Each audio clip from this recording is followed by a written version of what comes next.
Eh bien, salut Xavier! Eh ben salut Guilain, puis bonjour à tous. Ben voilà, là je voulais vous partager l'erreur à ne plus commettre. Il y a un truc que j'adore, moi, vraiment, c'est de faire grimper les courges dans les arbres.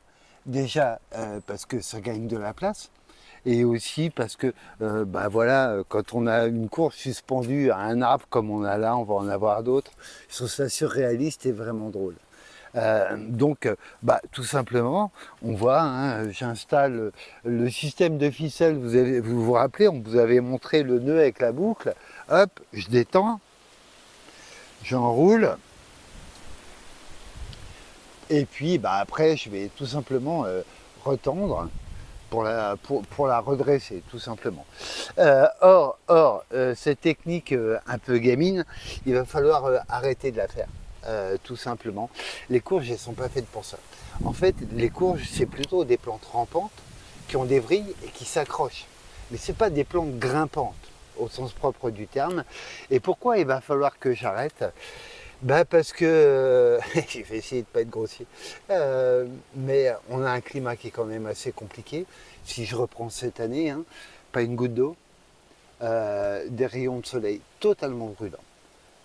Un vent desséchant à tenir, mais vraiment, mais même là on l'a, de toute façon on voit bien, hein, on les voit qui bougent, hein, les pauvres cocottes. Hein. Plus, alors là, je me rappelle quand même, un joli passage de grêle, hein, dont on voit encore Ah ouais. quelques traces là. Donc en fait, quand je fais ça, quand je les monte, je les expose énormément. Et je fais le contraire de ce qu'on faisait à la campagne autrefois, puisque nous on est en Touraine. En Touraine, on faisait pour les vaches la fameuse citrouille de Touraine. Et il y avait une opération qui était commune, c'était après la Saint-Jean, après le 21 juin, quand elle commence à bien s'étaler, eh ben, on passait dans les champs et on mettait juste une pelle de terre sur la tige pour la forcer à marcoter. Et on va voir en fait que plutôt que les hisser, là elles sont vraiment sensibles au vent, elles plasmolysent tout le temps, elles se dessèchent, elles sont hyper exposées aux intempéries, ben en fait vaut mieux les laisser ramper au sol et puis on va aller le voir maintenant comment on peut les marcoter facilement, ce qui va leur permettre de redévelopper du système racinaire, de se renforcer, justement de mieux résister au vent, de mieux se nourrir. Et c'est quand même, oui, c'est vraiment bien plus avantageux maintenant de chercher à être très rampant, très marcotant, plutôt que voilà, s'amuser à faire ce que je fais, c'est-à-dire de les faire grimper. Alors voilà, marcoter les courges, en fait, ça leur permet de mieux se protéger. Qu'est-ce que c'est une marcotte? Parce que, en fait, c'est fondé sur la totipotence végétale. Alors, voilà, un bien grand mot.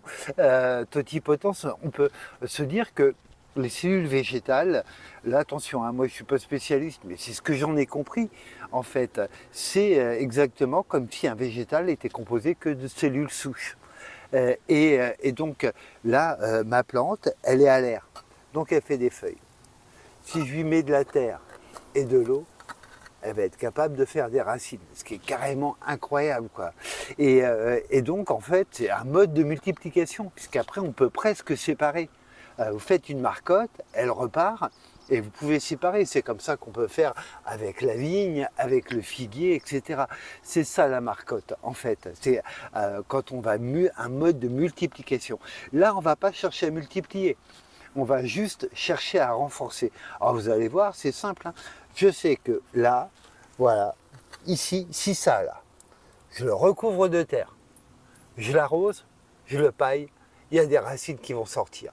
Ma plante, elle va s'ancrer, elle va mieux se nourrir, elle va mieux s'alimenter. Donc voilà, hein, rien de plus simple hein, en fait. Hein. Hop, il suffit juste d'ameublir un peu de terre autour. Hop, voilà, de l'enterrer, tout simplement. Je prends de la terre là où j'en trouve. Hein. Et encore une fois, autrefois, sur la citrouille de Touraine, il faisait ça, mais il passait dans le champ et hop, il balançait une pelle dessus. Hein. Donc voilà, ça y est, là j'ai ma terre, ma tige elle est enterrée, j'ai préparé un petit peu d'eau, j'arrose, et puis voilà. Hein. Là, de la terre, de l'eau, elle va se dire tiens, c'est cool ça, je vais faire des racines. Et puis ma plante va être bien plus renforcée, bien plus résistante et bien plus proche de ce qu'elle est en soi. C'est-à-dire que vraiment pour moi les courges, c'est plus rampant que grimpant avec une capacité de s'accrocher. Voilà, maintenant il peut venir du vent, elle tient et il peut faire sec. Elle va avoir encore plus de racines pour aller explorer et chercher le pot disponible. Et ça, on peut le faire à plusieurs endroits, on le fait autant que tu veux. Ouais. Ah ouais. Alors ça, à la limite, plus elle est marcottée et plus elle va se renforcer. En fait, elle va sortir du racinaire un petit peu partout. Ce qui fait qu'un plant de courge, en fait, il peut avoir plein d'accroches et c'est un très bon moyen de tenue au vent, puisque le vent, c'est une de nos nouvelles contraintes, je trouve. Et sur les fruits, ça fait pas plus de... Alors, j'ai pas remarqué que ça faisait plus de fruits. Par contre, ce que j'ai remarqué, c'est que ta plante étant plus vigoureuse, mieux ancrée, mieux tenue, ouais, la fructification se passe forcément très bien. Ok. Et moi, ce que je te propose, c'est que d'ici une bonne quinzaine, on regarde et on verra les petites racines alors. Ok, super, merci Xavier, à très bientôt. À très vite.